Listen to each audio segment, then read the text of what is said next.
Welcome 6th standard children to your history class. What is your second lesson?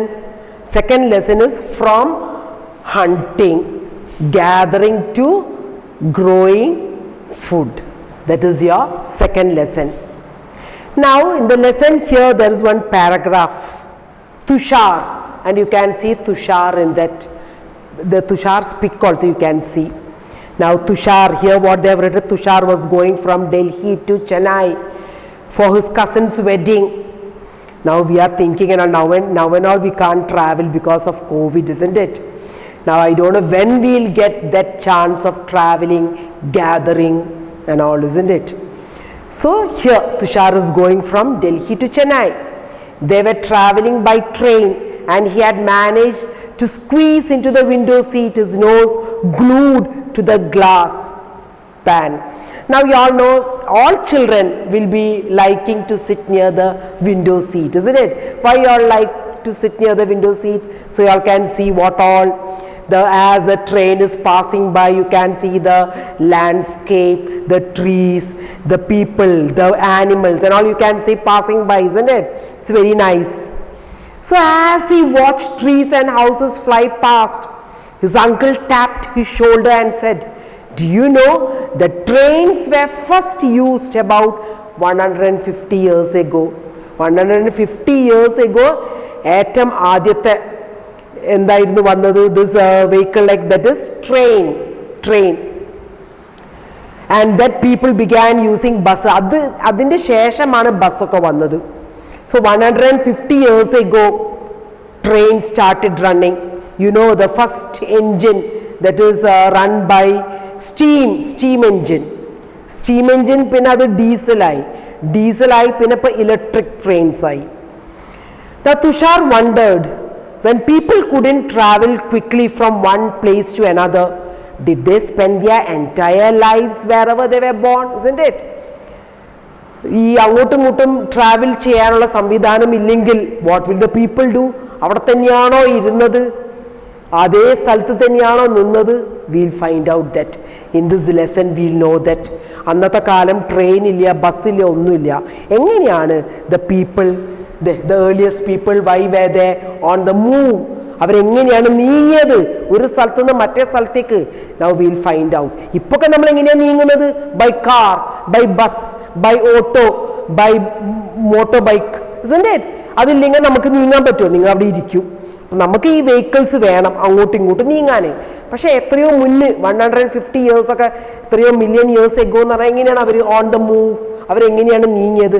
Will learn that in this chapter. The earliest people, why were they on the move? Now we know that 2 million years ago the people were hunter gatherers. അത് അവരെ തൊഴിലനുസരിച്ചിട്ടാണ് അവർക്ക് പേര് കിട്ടിയത്, Hunter gatherers. Hunter gatherers ഒന്നെങ്കിൽ മൃഗങ്ങളെ കൊല്ലും, haunted animals, അല്ലെങ്കിൽ ഇങ്ങനെ പെറുക്കും, fruits, roots, then what all, seeds, nuts, ഇതൊക്കെ അവർ പെറുക്കും. That's why they got the name hunter gatherers. Now hunter gatherers moved from place to place. ഇതിൽ കുറെ കാരണങ്ങളുണ്ട് why they moved from place to place. Now the first reason is that ഒരു സ്ഥലത്ത് തന്നെ അവർ ഇരിക്കും. They started eating all available there. അവിടെ കിട്ടുന്ന സാധനങ്ങൾ, എല്ലാ പ്ലാന്റ്സും ആനിമൽ റിസോഴ്സും ഒക്കെ അവർ തിന്നാൻ തുടങ്ങും. പിന്നെ അത് കഴിഞ്ഞ് അവിടുന്ന് തീർന്നു പോകും. പിന്നെ അവിടെ തീർന്നു കഴിഞ്ഞാൽ പിന്നെ അവർക്ക് വിശക്കുമല്ലോ, അപ്പോൾ വേറെ സ്ഥലം കണ്ടുപിടിക്കണ്ടേ. So they move, they would have to go elsewhere in search of food. അതൊരു കാരണമാണ്. That's one reason how these early people moved. ഒരു ഭാഗത്ത് തന്നെ ഇരുന്ന് കഴിഞ്ഞാൽ പിന്നെ അവിടുത്തെ സാധനങ്ങളൊക്കെ തീർന്നു കഴിഞ്ഞാൽ എന്ത് ചെയ്യും? ഫ്രൂട്ട്സും റൂട്ട്സും നട്ട്സും എല്ലാം തീർന്നു കഴിഞ്ഞാൽ, ആനിമൽസ് ഒക്കെ തീർന്നു കഴിഞ്ഞാൽ എന്ത് ചെയ്യും? They have to move to another place. അതൊരു reason they moved. Now second reason is that ഈ വലിയ വലിയ ആനിമൽസ് ഒക്കെ അതിൻ്റെ ഇരനെ തേടി അത് പോകും. അതിനും ഇര വേണമല്ലോ, അതിനെ തേടി പോകും. അപ്പോൾ ഈ മനുഷ്യന്മാരാണെങ്കിൽ ഇവരെ പിന്നാലെ ഇവരും പോകും. You understand? The bigger animals will go in search of the smaller animals for its prey. അപ്പോൾ ഈ ആനിമൽസ് അങ്ങനെ മാറുമ്പം earlier people also they will move. എന്നാൽ അവർ അതിനെ കൊന്നിട്ടാണ് അവരും തിന്നുന്നത്. So they move along with these animals. So those who hunted them had to follow their movements. അങ്ങനെ ആനിമൽസിൻ്റെ മൂവ്മെൻറ്റ്സും നോക്കി അവരും ആനിമൽസിൻ്റെ കൂടെ തന്നെ അവർ നീങ്ങും. Now the third reason is that these some fruits and all, for example jackfruit, mango, അങ്ങനെയൊക്കെ സീസണിലാണ് ഉണ്ടാവുക. Will they be throughout the year? No.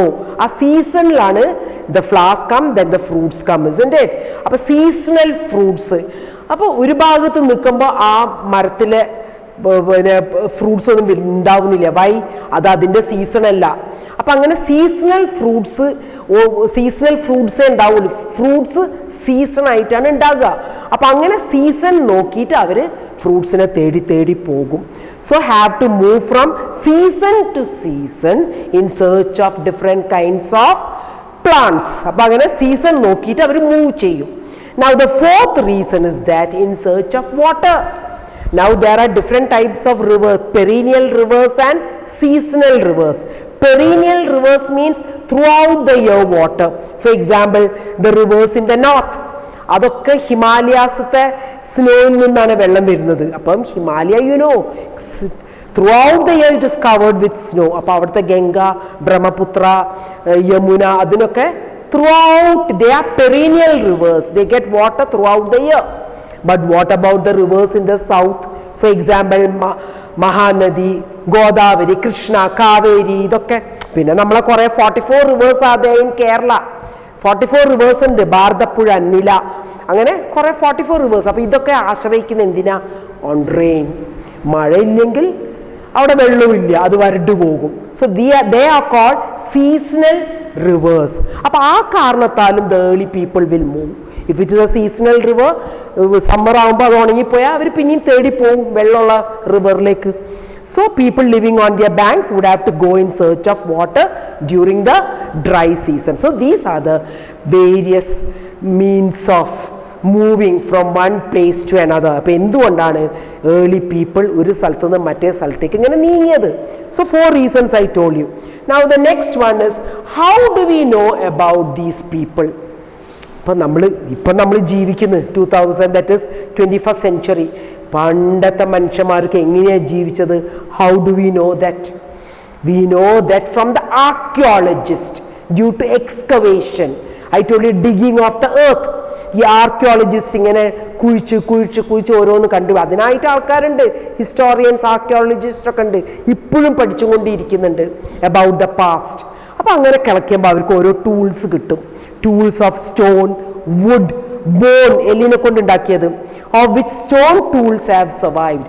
Y stone tools ആണ് survive ചെയ്യുന്നത്? ബിക്കോസ് വുഡൊക്കെ മരം എന്ന് പറയുന്നത് അത് അങ്ങനെ ദ്രവിച്ചൊക്കെ പോകും കാലം പോകുന്തോറും. ഈവൻ ദിസ് ബോൺ ഓൾസോ, എല്ലും. ബട്ട് ഈ സ്റ്റോൺ അങ്ങനെ ആവില്ല. അപ്പോൾ സ്റ്റോൺ ടൂൾസ് ആണ് സർവൈവ്ഡ്, അത് നിലനിൽക്കുന്നത്. അപ്പോൾ ഈ പിക്ചറിനകത്ത് കാണാം, ദീസ് ആർ ദ ടൂൾസ്. കണ്ടോ അവരെങ്ങനെയാണ് പോയിന്റ് ആക്കിയത്? And they threw at the animals to kill the animal, to hunt the animals. So for what all purpose they have used stone. അപ്പോൾ അങ്ങനെ ഈ എക്സ്കവേറ്റേഴ്സ് അല്ല ആർക്കിയോളജിസ്റ്റ് ഈ സ്റ്റോൺ ടൂൾസ് കിട്ടി. അപ്പോൾ അവർക്ക് മനസ്സിലായി, the people, early people used stone tools to hunt animals. Not only to hunt animals, to cut the meat and bone, to scrape bark. അതായത് മരത്തിൻ്റെ തടി സ്ക്രേപ്പ് ചെയ്യാൻ. then what? in order hides, അതായത് മൃഗങ്ങളെ തൊലിയെടുക്കാൻ വേണ്ടിയിട്ട്, മൃഗങ്ങളിൽ നിന്ന് അന്നത്തെ വസ്ത്രമൊക്കെ മൃഗങ്ങളുടെ തൊലിനെ കൊണ്ടല്ലേ. To hides from animal skin, then chop fruit and roots. So for all this, nowadays we are having knife and all, isn't it? Knife, scissors, then what? Sickle, spade, അതൊക്കെയാണ് ഉള്ളത്. പക്ഷെ പണ്ടത്തെ കാലം സ്റ്റോൺ ടൂൾസ് ആണ് അവർ ഉപയോഗിച്ചത് എല്ലാത്തിനും. And spears and arrows, അത് വെരി മസ്റ്റാണ്. Because they lived by hunting animals. Spears means ഒരു കുന്തമായിട്ട് ഒരു കൂർത്തിട്ട് അതിങ്ങനെ എറിയാനും, arrows for hunting. Other tools were used to chop wood, which was used as firewood also. അതായത് എന്തിനാണ് വുഡിനെ ചോപ്പ് ചെയ്യുന്നത്? ഫയർ ഉണ്ടാക്കാൻ, വിറകിന് വേണ്ടിയിട്ട്, തീ കൂട്ടാൻ. Wood was also used to make huts and tools. Now how do we know about the past? By digging and finding out the stone tools. അപ്പോൾ അവർക്ക് മനസ്സിലായി പണ്ടത്തെ ആൾക്കാർ സ്റ്റോണിനെ കൊണ്ടാണ് ടൂൾസ് ഒക്കെ ഉണ്ടാക്കി. Now next, choosing a place to live in. Now how did all the places, now in this, on map 2, that is on page 13, you can see a map, and one key is given here, one index key. From that key you can understand one small red triangle, that is Paleolithic sites. The next one, triangle, square, you can see one blue square, that is Neolithic sites. Then one round, that is megalithic sites. Then early village, modern cities. Now here they are telling red triangles. You can see 3 red triangles, that is Bhimbetka, then Hansgi and Kurnool caves. These 3 are having red triangles, are sites where archaeologists have found evidence of hunter gatherers. ഇപ്പോൾ ഇവിടുന്നാണ് അവർ കണ്ട hunter gatherers. അതായത് എങ്ങനെ മനസ്സിലായി hunter gatherers? By finding out the stone tools. Now only many sites are located near sources of water. കൂടുതൽ site എവിടുന്നാണ് അവർ കണ്ടുപിടിച്ചത്? Near the water, because water is very must, isn't it? So as stone tools were important, people tried to find places where good quality stone was easily. അപ്പോൾ അന്നത്തെ കാലം എല്ലാ ടൂൾസും സ്റ്റോണിനെ കൊണ്ടാണ്. അങ്ങനെ നല്ല കല്ല് എവിടെ കിട്ടും, ഗുഡ് ക്വാളിറ്റി സ്റ്റോൺ എവിടെ കിട്ടും, അതിനനുസരിച്ച് അവരിങ്ങനെ നീങ്ങിക്കൊണ്ടിരിക്കുക ഫോർ ഗുഡ് ക്വാളിറ്റി സ്റ്റോൺ. അത് നല്ലോണം ഇങ്ങനെ മിൻസാക്കി ഇങ്ങനെ കൂർപ്പൊക്കെ ആക്കി കൊണ്ടുവരിക. So rock paintings and what they tell us. So they are telling many caves, ഈ ഗുഹകളൊക്കെ ഉണ്ടാവും. That is, there were paintings on the walls of these caves. One example is Madhya Pradesh. In Madhya Pradesh and southern Uttar Pradesh, these paintings show, and ആ painting എന്താണ് അവർ കാണിക്കുന്നത്? Wild animals drawn with great accuracy and skill. കണ്ട അത്രയും കൃത്യമായിട്ടാണ് ഈ wild ആനിമൽസിനെ അവർ ആ വാളിലൊക്കെ വരച്ചു വെച്ചത്. So that much children for this class. You all read so far what I've taken, and you look at this map too and find out what the rest I'll explain in the next class. Thank you, children.